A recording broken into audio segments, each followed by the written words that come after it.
Hello বন্ধুরা, welcome back to my channel. কেমন আছেন আপনারা সবাই? আশা করি আপনারা সবাই খুব ভালো আছেন। আজকে আবার নিয়ে হাজির হলাম কিছু দুর্দান্ত কিচেন টিপস নিয়ে, যেগুলো জানা থাকলে আপনাদের প্রত্যেকটি কাজ খুব সহজ হয়ে যাবে।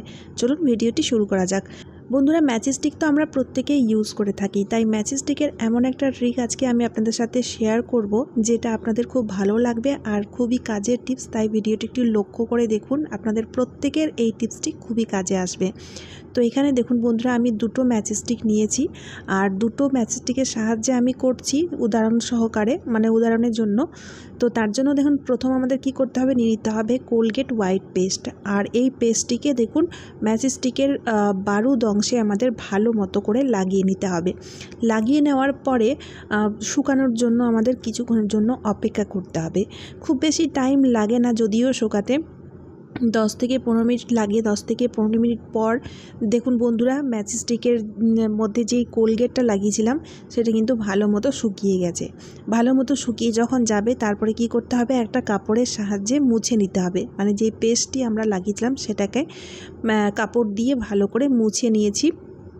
এবার বন্ধুরা দেখুন, এই ম্যাচিং স্টিকটা এবার ভিজলেও বা যদি ময়েশ্চারও ধরে তা সত্ত্বেও কিন্তু জ্বলবে। তো আমি আপনাদের প্রমাণ করে দেখাবো। তার জন্য একটা বাটিতে জল নিয়েছি আর সেই জলের মধ্যে আমি জেনে বুঝেই কিন্তু ম্যাচিং স্টিকটাকে ভিজিয়ে নিয়েছি। এবার আমি আপনাদের জ্বালিয়ে দেখাচ্ছি। তো বন্ধুরা, আসলে কি হয়, বিশেষ করে বর্ষাকালে দেখবেন আমাদের দেশলাই কাঠিগুলো ভিজে যায় বা ময়েশ্চার ধরে যায়, যার ফলে জ্বলে না, খুব সমস্যার সৃষ্টি হয়। বা বাইরে কোথাও গেলে সেক্ষেত্রেও কিন্তু অনেক সময় দেখা যায় ময়েশ্চার ধরে যায় বা ভিজে যায়। তো বন্ধুরা, এই ছোট্ট ট্রিকটি যদি আপনারা করে রাখতে পারেন, তাহলে দেখবেন ম্যাচিং স্টিক ভিজে হলেও খুব সুন্দর মতো জ্বলে উঠবে। আশা করছি ট্রিকটি খুব কাজে দেবে। চলে এলাম পরবর্তী টিপস নিয়ে।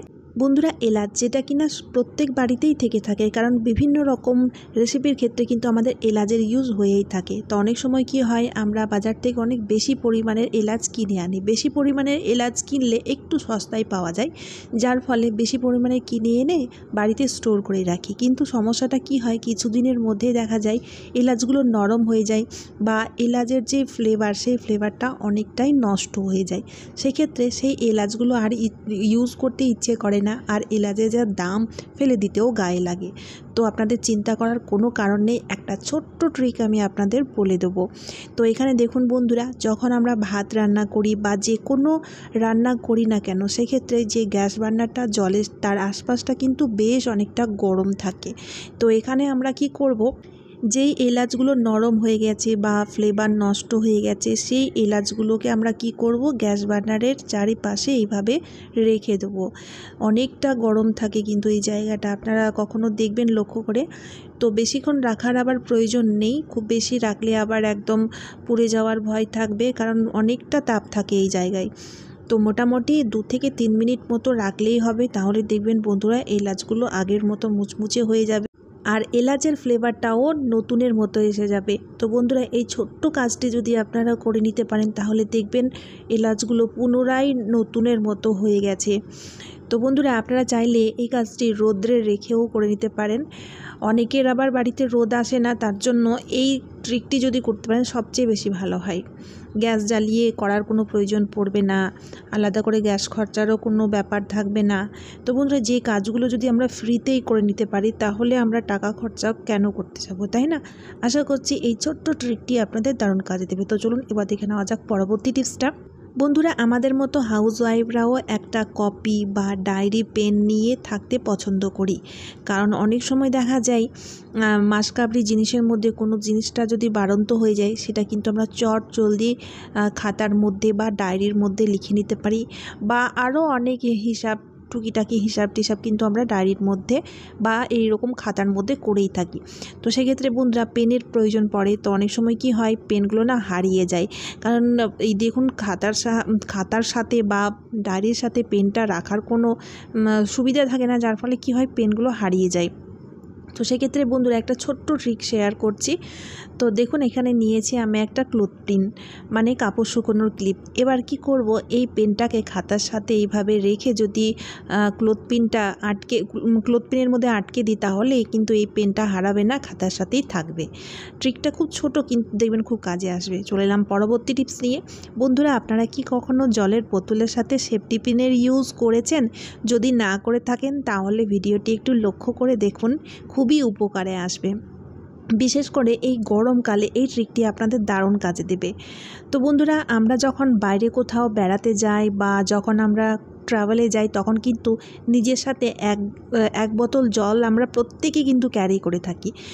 কিন্তু এখানে সমস্যাটা কি হয়, যখন জলের বোতলটা এইভাবে ব্যাগের মধ্যে ঢোকাই, দেখবেন বোতলটা না এইভাবে হেলে পড়ে যায়, যার ফলে কি হয় অনেক সময় ব্যাগের মধ্যে থাকা জিনিসপত্রগুলো ভিজে যায় বা নষ্ট হয়ে যায়। তো সেক্ষেত্রে বন্ধুরা একটা ছোট্ট ট্রিক আমি আপনাদের সাথে শেয়ার করব। এখানে দেখুন বন্ধুরা, আমি নিয়েছি একটা গার্ডার, তারই সাথে নিয়ে নিতে হবে একটা সেফটি পিন। এবার কি করব, ব্যাগের এক পাশে বা যে পাশে আপনারা মানে যেখানে বোতলটাকে স্টে করে রাখতে চান সেই জায়গায় এই গার্ডারটিকে না এইভাবে দেখুন সেফটি পিনের সাহায্যে আটকে দিতে হবে। এই যে খুব সহজেই কিন্তু সেফটি পিনের সাহায্যে আটকানো যাবে, যেমনটি দেখতে পাচ্ছেন। এবার কি করব, ব্যাগের মধ্যে যখন বোতলটাকে ভরবো তখন কি করতে হবে, এই যে দেখুন বোতলটাকে এইভাবে আমরা সোজাসুজি দাঁড় করিয়ে দেবো আর এই গার্ডারের সাহায্যে বেঁধে দেবো। তাহলে কিন্তু এই বোতলটা আর নড়াচড়া করতে পারবে না বা হেলে দুলে পড়ে যাওয়ারও কোনো সম্ভাবনা থাকবে না, যার ফলে ব্যাগে থাকা কোনো জিনিসই কিন্তু ভিজবেও না বা নষ্টও হবে না। আশা করছি এই ছোট্ট ট্রিকটি আপনাদের দারুণ কাজে দেবে। চলুন এবার দেখে নেওয়া যাক পরবর্তী টিপসটা। বন্ধুরা, আজকে আমি আপনাদের সাথে শেয়ার করব বেলন চাকি ছাড়াই আমরা কিভাবে রুটি বেলে নিতে পারবো। কারণ অনেক সময় দেখা যায় আমরা কোথাও শিফটিং হয়েছি বা ব্যাচেলার লাইফে, বা অনেক সময় দেখা যায় নতুন নতুন ঘর গৃহস্থী করলে, সংসার করলে তখন কিন্তু সব জিনিস অ্যাভেলেবেল থাকে না। তো সেক্ষেত্রে বন্ধুরা, আমরা বেলন চাকি ছাড়াই কিভাবে রুটি বেলবো তার একটি আইডিয়া জেনে রাখতে অসুবিধা কি, জেনে রাখুন, কখনো না কখনো দেখবেন কাজে লাগবে। তো এখানে দেখুন আমি নিয়েছি একটা থালাটাকে উবুড় করে দিয়েছি আর শুকনো আটা ছড়িয়ে তারপরে একটা লেচি কেটে সেই লেচিটাকে নিয়েছি। এবার আমি নিয়েছি গ্লাস, আর গ্লাসের সাহায্যে দেখুন আমি এই রুটিটাকে কত সহজেই বেলে নিতে পারছি। আর থালা বাটি গ্লাস প্রত্যেকের কাছেই থেকেই থাকে, বেলন চাকি না থাকলেও থালা বাটি গ্লাস তো প্রত্যেকের কাছে থাকবেই থাকবে। তো সেক্ষেত্রে বন্ধুরা, যদি কোনো দিনও কোনো অসুবিধায় পড়ে থাকেন আর রুটি খেতে ইচ্ছা করছে বা রুটি বানাতে হবে, সেক্ষেত্রে দেখবেন বন্ধুরা আমার এই ছোট্ট ট্রিকটি আপনাদের দারুণ কাজে দেবে। আর এমনও নয় যে গোল রুটি বেলা হবে না, থালা আর গ্লাসের সাহায্যেও দেখুন কত সুন্দর মতো গোল পাতলা রুটি বেলা যায়। আর আপনারা চাইলে এভাবে লুচিও বেলে নিতে পারবেন বা পরোটাও বেলে নিতে পারবেন, কোনো রকম কোনো অসুবিধা হবে না। তাই বন্ধুরা, এবার থেকে বেলন চাকি যদি না থাকে বা কোনো রকম যদি অসুবিধা থাকে, তাহলে এইভাবে আপনারা খুব সহজেই রুটি বেলে তৈরি করে নিতে পারবেন। আশা করছি ট্রিকটি আপনাদের দারুণ কাজে দেবে। তো চলুন বন্ধুরা, আজকের মতো এই পর্যন্ত। যদি এই ভিডিওটি ইউজফুল মনে হয় তাহলে ভিডিওটি শেয়ার করতে ভুলবেন না, তারই সাথে একটা লাইকও করে দিতে হবে। আর চ্যানেলে যদি প্রথমবার এসে থাকেন তাহলে চ্যানেলটিকে সাবস্ক্রাইব না করে একদমই কিন্তু যাবেন না। তো চলুন আবারও দেখা হচ্ছে অন্য কোনো নতুন ভিডিওতে। টাটা বন্ধুরা।